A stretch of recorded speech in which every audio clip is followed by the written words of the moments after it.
Voilà, bonjour tout le monde, on est ici à Beaulieu-sur-Mer et on va vous faire découvrir en quasiment avant-première mondiale, avant le salon de Cannes, un Cap Camara, le 9.0 CC, qui vient de sortir des chantiers. Deux, trois améliorations notables à vous présenter par rapport aux séries précédentes. On y va, c'est parti.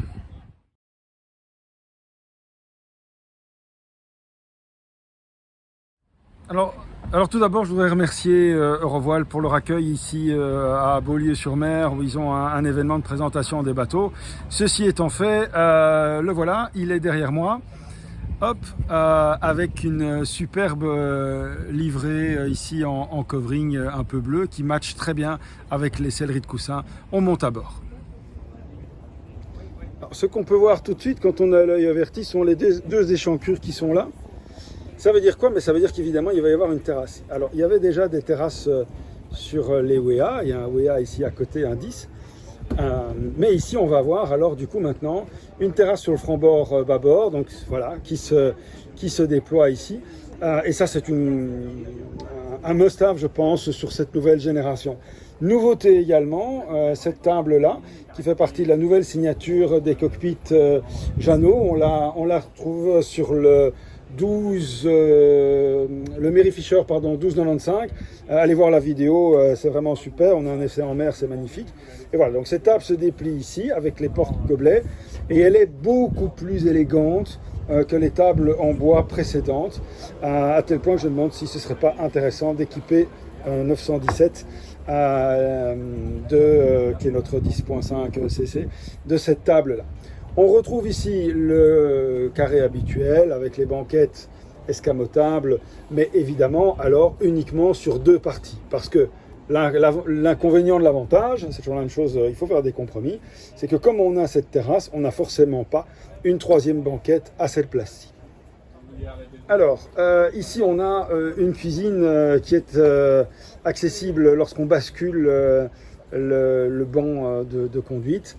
Avec dans ce cas-ci du gaz, on peut évidemment avoir de l'électricité, un évier, et puis en dessous un frigo et un aménagement qui n'est pas en option, full option ici. On pourrait mettre une glacière, on pourrait mettre des étagères, on pourrait mettre un vaisselier, enfin voilà, on fait un petit peu ce qu'on veut par rapport à ça. Et donc c'est avec cette barre-ci simplement qu'on ramène le banc de pilotage sur le bloc cuisine. On passe au poste de barre.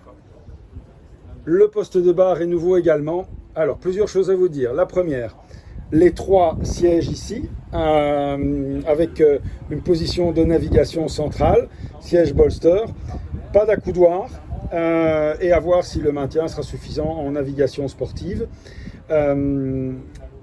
Au niveau du tableau de bord, super ce tableau de bord comme ça, ici un peu comme les grands écrans d'ordinateur qui est incurvé. La VHF principale qui est là, pardon, la VHF, la fusion, VHF, et alors ces nouveaux boutons ici, de type poussoir, où vous avez, qui remplacent les switches en fait, de vie à bord. On retrouve l'instrumentation classique pilote démarrage, les boutons poussoirs qui se retrouvent alors pour les pompes, les essuie-glaces. Et puis alors, celui-ci est bien équipé avec le joystick, le propulseur d'étrave, la double commande Yamaha avec le single lever notamment, et les flaps qui sont ici les Lenco classiques, ce ne sont pas les flaps automatiques.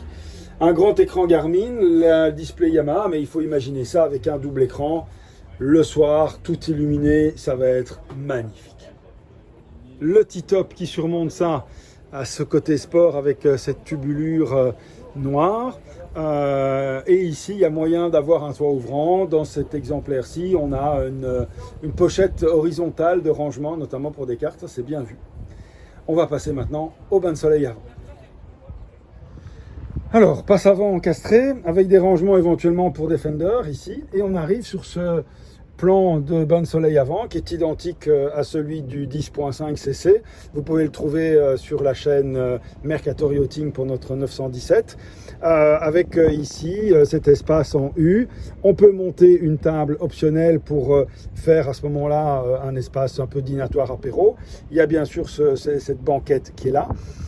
Mais alors, on a aussi des coussins additionnels qui peuvent venir remplir tout cet espace-là, sachant que le petit dossier que vous voyez là peut pivoter et venir alors transversalement pour faire une méridienne face à la mer, comme ça.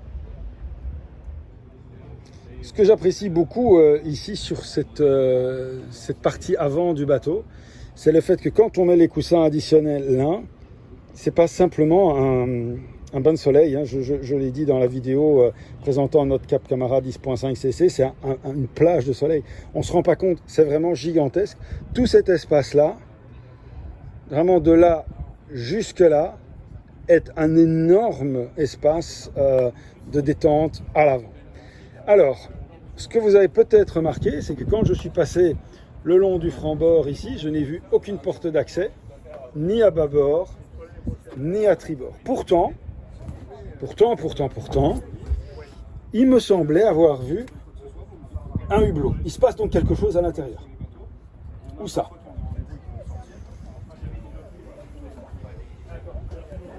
On ne rentre certainement par là, pas par là. Et donc, rien nulle part. On cherche un indice. Pour gobelet, non. Ici, au niveau de la banquette, non. Une prise 12 volts là. Ah, voilà. Là, il se passe un truc. Qu'est-ce que c'est que ça? Alors, je crois que j'aurais besoin de mes deux mains. À tout de suite.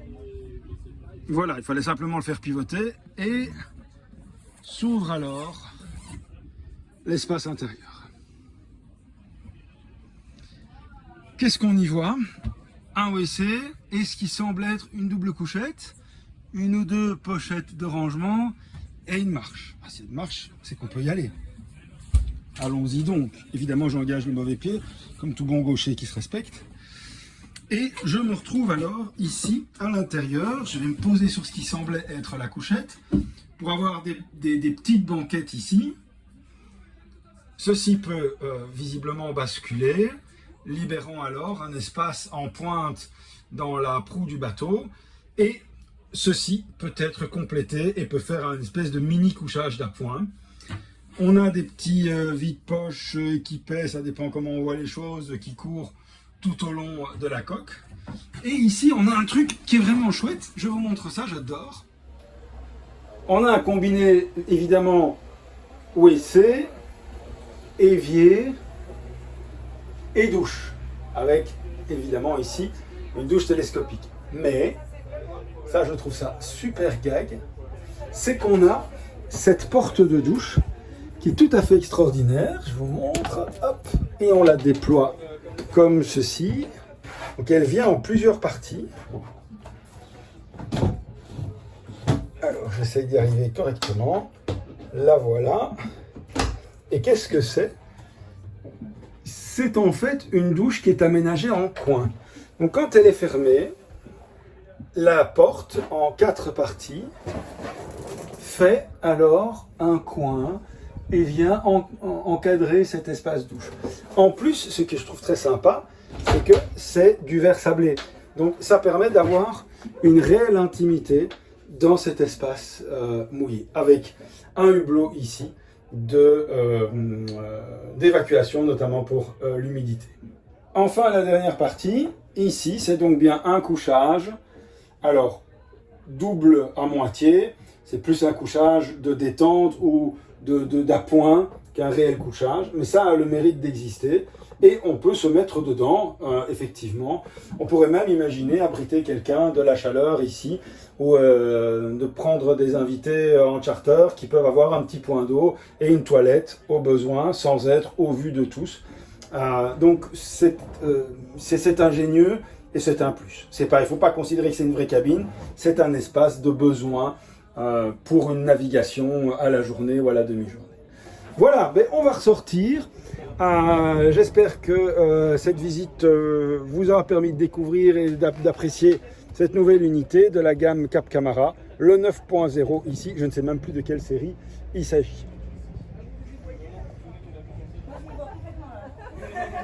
Eh bien, je vous souhaite à tous une excellente fin de saison. Profitez-en bien. À la prochaine.